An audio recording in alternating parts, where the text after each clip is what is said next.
ఏపీకి సంబంధించిన senior IAS అధికారిని అమ్రపాలి తెలంగాణకు వస్తున్నారు. సో ఇప్పుడు ఆమె క్యాట్ లో అప్లికేషన్ పెట్టుకుంటే క్యాట్ కూడా తన వివరణను కూడా ఓకే అన్నట్టు కూడా జవాబు ఇచ్చింది, వెళ్ళిపోండి చెప్పేసి. ఇప్పుడు రెడ్ బుక్ పాలన అదేవిధంగా కూటమి పాలనకు భయపడే ఐఏఎస్ ఆఫీసర్లు కూడా తెలంగాణకు వెళ్ళిపోతున్నారని చెప్పేసి కూడా వైసీపీ ట్వీట్ పెట్టింది. నిజమే అంటారా? నేను దాంతో ఏకీపించడం లేదు. దాంతో వచ్చేసి ఆవిడ రెడ్ బుక్ ఇవన్నీ వచ్చేసి ఆవిడ ముందుగానే అక్కడ ఉన్నది కదా, ఆమ్రపాలి తెలంగాణ.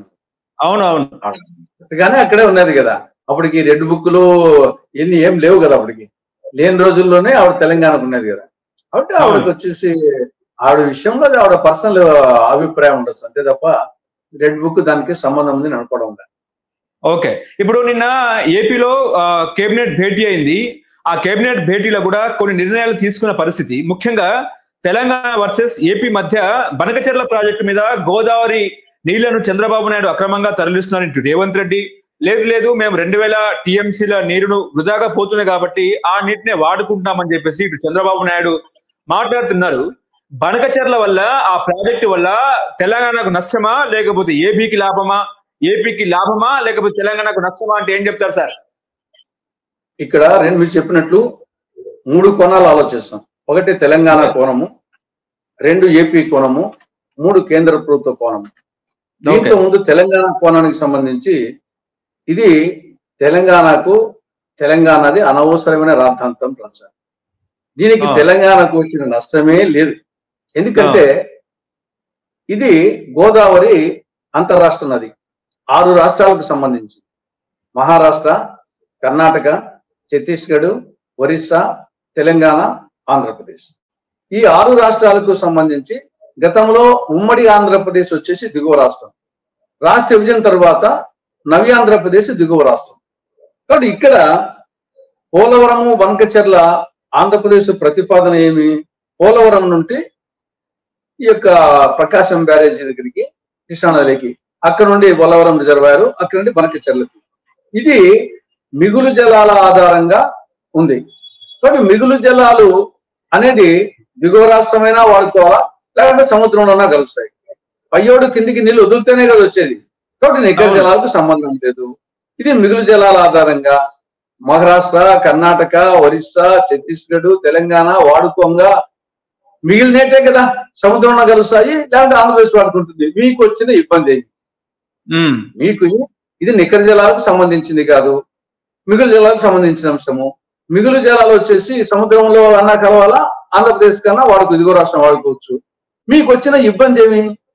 మీ నికర జలాల ఆధారంగా గోదావరిలో బచావతి ట్రిబ్యునల్ మొత్తము 3000 టీఎంసీల నికర జలాలు ఉంటాయి ఏడాదికి అని చెప్పేసి నిర్ధారించడం జరిగింది.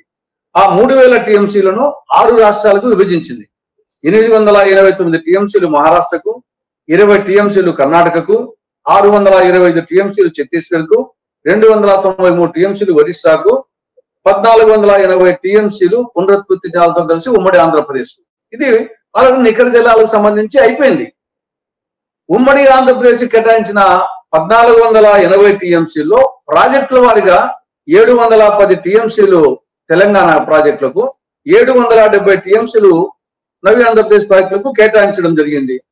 తెలంగాణ ప్రాజెక్టులకు సంబంధించి నికర జలాల ఆధారంగా సింగూరు, నిజాం సాగర్, శ్రీరామ్ సాగర్, కడెం, మిడ్మానేర్, ఎల్లంపల్లి, సుందెల్ల, అన్నారం, తుమ్మిడిగట్టి, కాళేశ్వరం, తుబాకులగూడెం, సీతారామ, ఇచ్చంపల్లి, ఇవన్నీ ప్రాజెక్టులు కూడా నికర జలాల ఆధారంగా మీరు కట్టుకోండి. ఎవరొద్దన్నది వచ్చేసి మీ కేటాయించిన 710 టీఎంసీలు ఇవన్నీ ఉన్నాయి, అవన్నీ కట్టుకోండి, వాడుకోండి. అంటే మహారాష్ట్ర వాడుకుంటుంది వాళ్ళు కేటాయించినట్టు.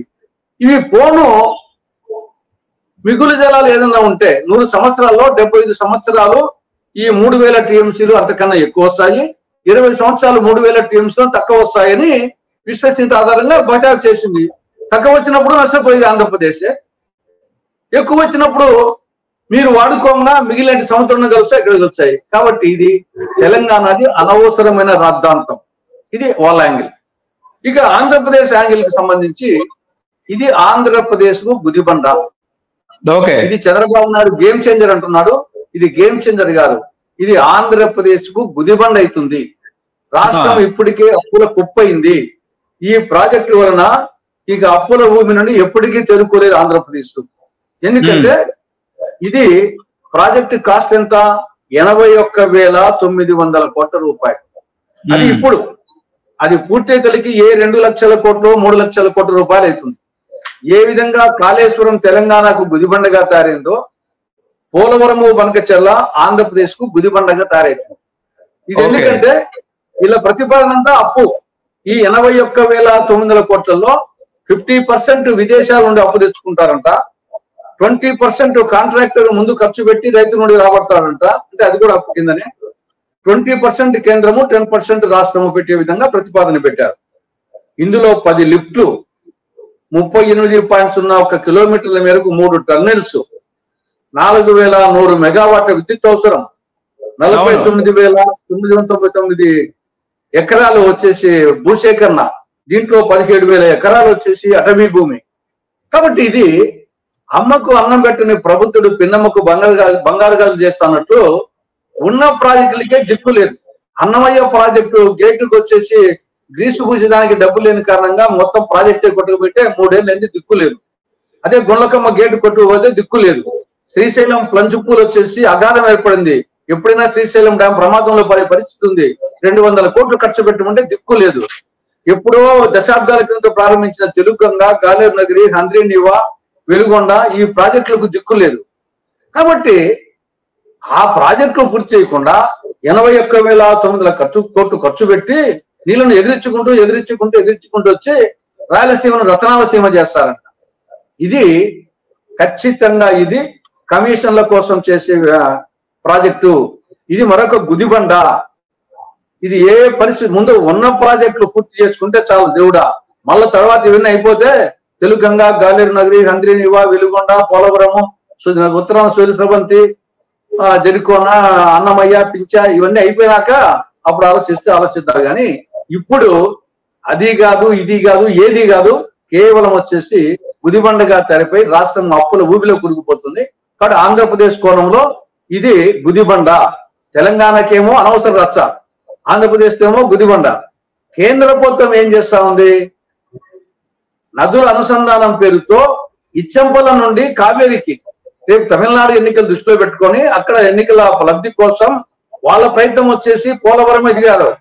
దీని గోదావరి నుండి ఇచ్చంపల్లి నుండి నాగార్జున సాగర్ కు, నాగార్జున సాగర్ నుండి సోమశిలకు, సోమశిల నుండి కావేరి గ్రాండ్ కెనాలకు వాళ్ళు వచ్చేసి తెలంగాణ దృష్టిలో పెట్టుకొని వాళ్ళు చేస్తున్నారు. అవి చేస్తే కింద ఉన్నటువంటి తెలంగాణ ఆంధ్రప్రదేశ్ ఉన్నటువంటి పోలవరము, గోదావరి డెల్టా మూసుకోవాలి. పోలవరానికి నీళ్లు రావు, గోదావరి డెల్టాకు నీళ్లు రావు. కాబట్టి కేంద్ర ప్రభుత్వంది దురుద్దేశం, తెలంగాణ ప్రభుత్వంది అనవసరం, ఆంధ్రప్రదేశ్ది గుదిబండ. కానీ తులసిరెడ్డి గారు గతంలో కేసీఆర్ కి పర్మిషన్ ఇచ్చినారు. ఆ కేసీఆర్ గతంలో రోజా గారింటి వెళ్ళి చేపల పులుసు తిన్నారు. తిన్న తర్వాత రాయలసీమను రతనాలసీమ చేస్తానని కూడా చెప్పడం కూడా జరిగింది కదా సార్. అదే ఆయన చేసేది ఇదేనమాట. తెలంగాణకు వాడుకొని ఈ యొక్క ఇచ్చంపల్లి నుండి కదా, ఈ ఇచ్చంపల్లి నుండి తెలంగాణ భూభాగం నుండి తెలంగాణ భూభాగం నుండి ఆంధ్రాకి వచ్చి, అంటే కంట్రోల్ అంతా ఈయన పెట్టిన ప్రపోజల్ ఇది కాదు.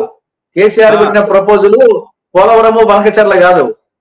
కేసీఆర్ పెట్టిన ప్రపోజల్ ఇక్కడ నుండి పైనుంటే వచ్చేసి తెలంగాణ భూభాగం నుండి గోదావరి నీళ్లు తెలంగాణలో నల్గొండ జిల్లాలకు తర్వాత తీసిపెట్టుగా, అంటే ఆంధ్రప్రదేశ్ లో ఉండే పోలవరము పోలవరము తర్వాత గోదావరి జట్ట అది నిర్వీర్యమైనట్టుగా ఆయన ప్రపోజల్. ఆయన పెట్టింది ప్రపోజల్ కరెక్టే, కానీ ఇక్కడ నుండి కాదు, పోలవరము బనకచెర్ల కాదు పెట్టింది కేసీఆర్, ఇచ్చాపురం నుండి పెట్టాడు.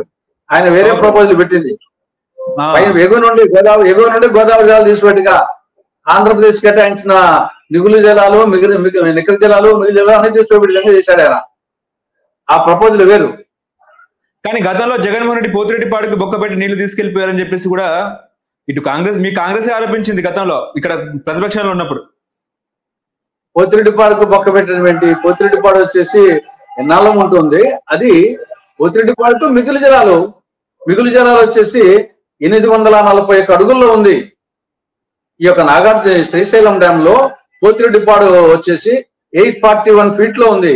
841 ఫీట్ 885 ఫీట్ మధ్యలో నీళ్లు ఉంటేనే పోతిరెడ్డిపాడుకు గ్రావిటీకి వస్తాయి.